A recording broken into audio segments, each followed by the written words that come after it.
Ayan. Good morning everyone. Ngayon nag-crave ako ng pansit. Ang lalayo ng mga Filipino restaurant, kailangan pang i-drive or magsakay ng subway train, kaya ako na lang magluluto. Pero this one, ang lulutuin ko is vegetarian lang. Ito, meron akong fresh pancit canton, cooked noodles ready to stir fry. Tapos, yan, bawang, sibuyas na pula, carrots, red bell pepper. Meron tayong repolyo at saka halo ko na rin itong bok choy kasi madaling masira yan eh. Yung kalahati nito ginamit ko nung isang araw at nagluto ako ng tinolang manok na nilagyan ko rin ng upo kasi wala kaming sayote o papaya. Then, ang panggisa natin, extra virgin olive oil. Meron tayong durog na paminta. And then, garlic and parsley. And then, yan. Alright. Hiwa-hiwain ko muna to.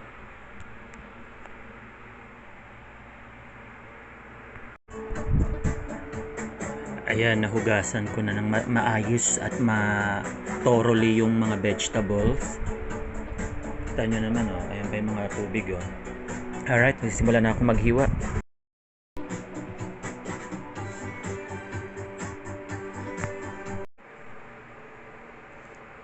There you go.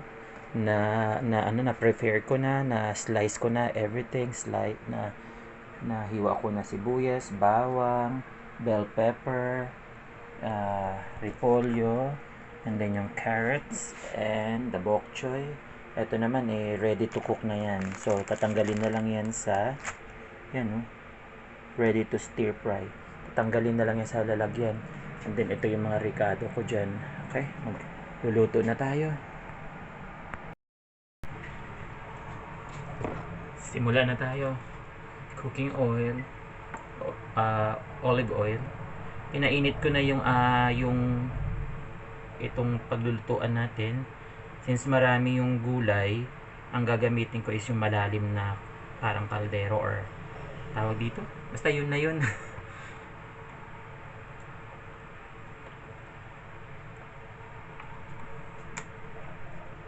Cooking oil yan. I mean, olive oil yan. So, don't be afraid dahil this is good for the heart. Anti-inflammatory ang olive oil. So, magkikisa na tayo. Ang hirap ng walang tagahawak ng ng cellphone. O, ayan. Bawang at sibuyas muna. Unahin natin ang bawang. See? That's what I'm saying. Pagka walang tagahawak ng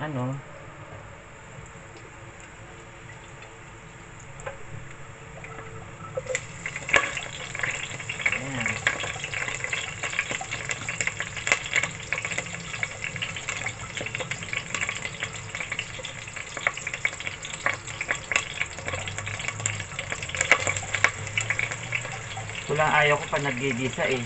Yung yung matalsik. Sakit sa balat. For the love of cooking. I don't know why I do this to myself, pero siyempre pagka mahilig kang kumain, dapat matyaga ka, di ba?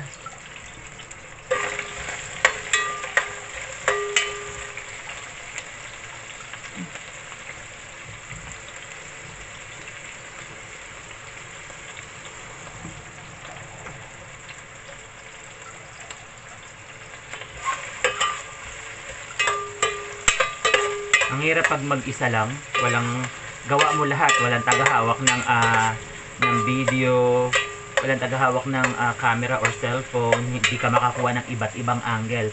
Yan natsambahan ko lang yung angle na yan. Inipit ko lang yan sa lalagyan ng yung fruit stand. Okay, translucent na yung yung sibuyas. Hindi ko naman natanggal yan at ipakita dito. Wala ting nakikita naman, di ba? And then bawang na. Ang bango. Itong gusto ko yung amoy ng ginigisang bawang at sibuyas kahit nung bata pa ako. Kaya siguro nahilig ako sa pagluluto.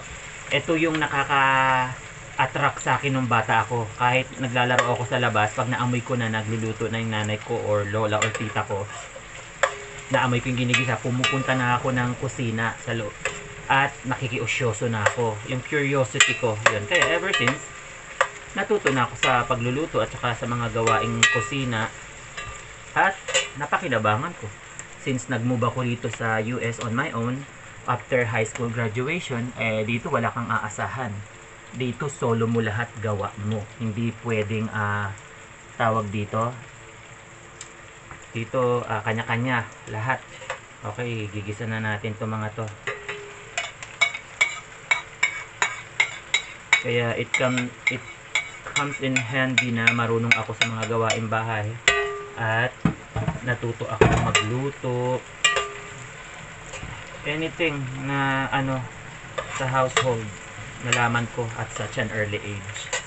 I think 9 or 8 or 9 tumutulong na ako sa bahay dahil walang choice. Alam mo naman sa Pilipinas, di ba? Pag inutos sa'yo, gagawin mo ayaw at sa gusto mo, or else alam mo ang katapat, pamalo. Ang household namin, nanay, lola, mga tita, alam mo naman, isang sabi pa lang kailangan sumunod ka or else. Anyway, pag halo-halo lang naman yung gulay, igigisa, susute.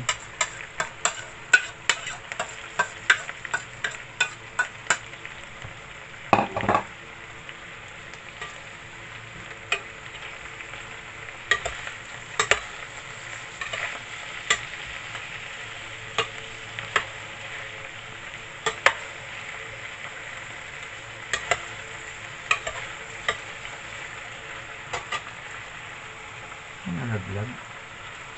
Ayoko na nagsasayang ng pagkain. Pinaghirapan kong yan, yung hiwain gayat-gayatin. Hindi ganun kadali maggayat-gayat, no? Yumuyuko na nga. Kasi ito yung pinaglagyan ko ng camera yumuyuko na siya. Kanina perfect pa yung perfect pa yung position niya. Yan.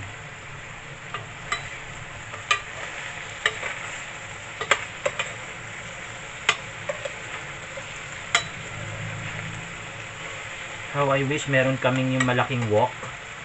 Yung wok na na lutuan.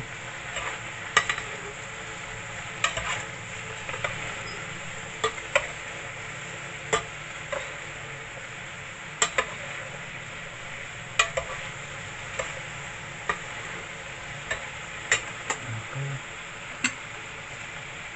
Lagyan natin ng konting tubig para ma-steam na lang. Lalagyan din naman natin ng konting toyo yan para may kulay.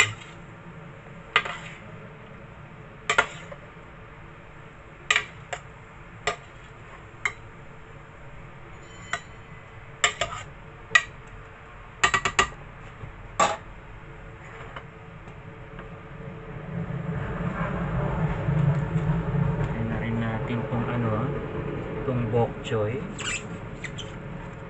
para sama-sama silang mas steam na. The bell pepper. I love vegetables. Mas mahilig ako sa gulay. As I said, lumaki ako sa probinsya. Marami kaming tanim ng mga gulay sa bakuran namin. So, from farm to table, organic talaga. So, from the get-go, such an early age na sanay akong kumain ng all kind of vegetables. Hindi ako maarte sa ulam. Kahit walang sahog na karne, okay ako dyan. Ayan, so tinakpan ko para maluto, mas steam. Then lagay natin yung noodles. Cook na yung noodles luto na to. So ilalagay na lang kapag medyo half cook na yung vegetables. And then paglagay niyan, haluan natin ng paminta, ng parsley and garlic powder, and then soy sauce. That's it. Hindi ako naghahalo ng MSG, hindi rin ako naghahalo ng magic sarap. Never. I never been, never will. I don't like those artificial flavorings or artificial additives. No, kung talagang masarap ka magluto, lalabas ang tunay na sarap ng niluluto mo based sa mga natural ingredients mo. Hindi na kailangan pang lagyan ng magic or hocus pocus para lumasa. Nope. Inaano mo yan kumbaga parang kinaklamor mo lang para hindi makita na hindi masarap, kaya nilalagyan ng kung ano-anong artificial. Kung talagang masarap ka magluto at marunong ka, lalabas yun. Yung tunay na lasa. Yun ang punto ko. Kaya hindi ako gumagamit. Dito man o pag umuwi ng Pilipinas, alam nila yan. Hindi ako gumagamit ng betchin or magic sarap or ginisa flavor mix. I don't like those. Hindi ako bumibili para wala sa kusina. Pero sila gumagamit yung house, yung doon or dito. Pero ako hindi. Anyway, pakuluin lang natin maya-maya. I-ano ko muna to. Ang init lang pag nagluluto. Ayan. Ayan. Umaano na tawag dito. Kumukulo na. Diba naririnig na? Tsaka yan usok lumalabas na. So hahaluin natin yan. Mas marami yung gulay kesa sa nabili kong ito lang isa lang ganyan medyo pricey kasi dito sa US lahat ng mga bilihing Asian. So samantalahin na maraming gulay sa rep kesa mabulok, gamitin na i-incorporate na lang lahat para maraming tignan. Ang bango ng gulay. Alright. Yan, lalagyan natin ng toyo.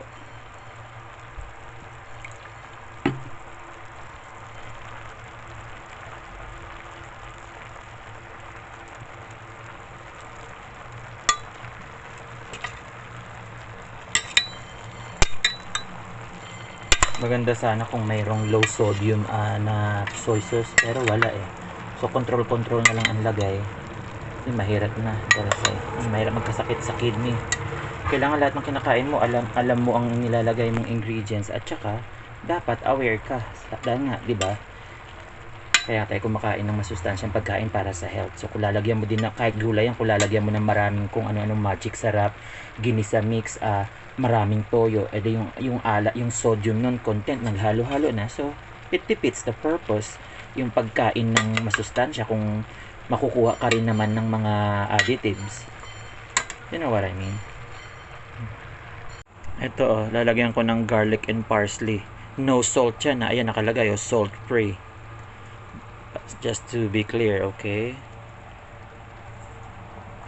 Ang habol ko dyan yung garlic tsaka yung parsley kasi wala akong kinchay. At least, ayan, kahit damihan ko, ano yan, herbs yan. Tapos, and then, pepper.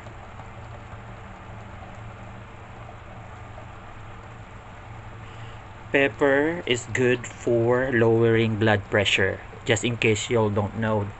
So there you go. At least ngayon alam nyo na. Meron pa akong isa. Ayan. No salt din. Organic seasoning. Ito yung mga paborito ko. Kesa yung mga bechin na yan. May sun-dried tomato pa yan. There you go.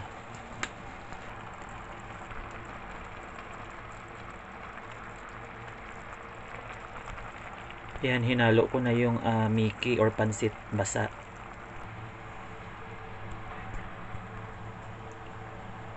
Ayan, nahalo na natin. There you go. Tapos lalagyan natin ng konting chili flake para masarap. Medyo, may anghang ng konti. There you go.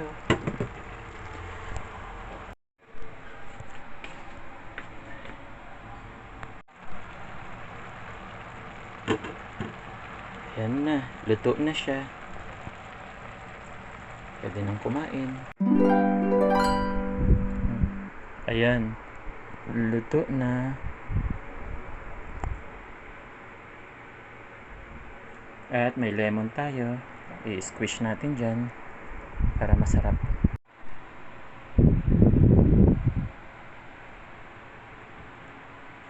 Ay, Marce. Yan. Yummy. Alright, nakatapos din tayo magluto. Let's eat.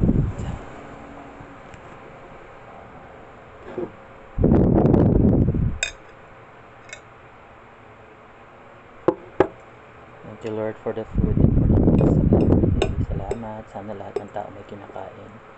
Saan mang panig ng mukha sila. Amen.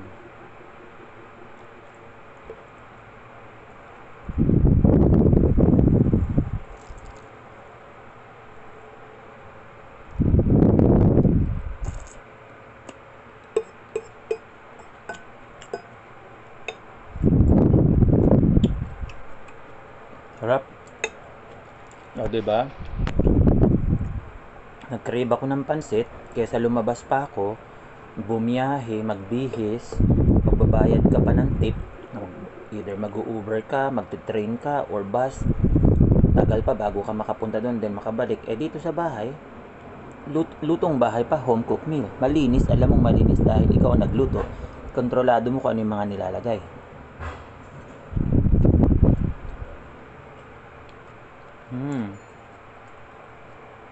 Vegetarian lang po ito. Wala itong halong kahit anong karne. Kahit yung kikiam na kay mga fish ball, wala. Squid ball, wala. Pure vegetables and the noodle itself. Sauteed sa extra virgin olive oil. Tapos mga herbs and spices, garlic, red onions. Then, a little bit spicy siya kasi nilagyan ko siya ng tawag doon, yung chili flakes, which is nagpasarap lalo dahil may konting kagat, which that's how I prepare my pansit. Tapos may lemon pa, so perfect. Ito na po yung lunch. Ito na yung lunch ko. Alright guys, I hope kahit simple lang yung video, na-enjoy nyo naman. It's all about that, right? Enjoying what you do. I enjoy cooking, I enjoy food, and I hope you enjoyed watching it, and sana magawa nyo rin to in your own simple way, and then enjoy the meal and share it with someone you love. Alright, have a nice day everyone. Thank you for watching this simple video. Sana nagustuhan nyo. If you don't mind, kung di pa kayo nakapag-subscribe sa channel ko, sana po makapag-subscribe kayo. Hit the notification bell para ma-update kayo sa mga future vlogs ko, and hit like also, share, and wag po kayong mahiya mag-leave ng comment. Hindi po ako suplado. Tsaka gusto ko po yung nagbabasa ako talaga lahat ng comments at sinasagot ko. Wala akong nilalaktawan dahil syempre nag-effort lahat ng nagbigay ng time nila at saka nag-isip ng question. Kaya kailangan bigyan ko rin sila ng time, bawat isa sa kanila. Ayoko nang may favoritism because I don't play that kind of game. Alright, thank you again, and I'll see you on the next vlog. Ingat po tayong lahat, and God bless also. So, para sa ating lahat. Alright, till next time.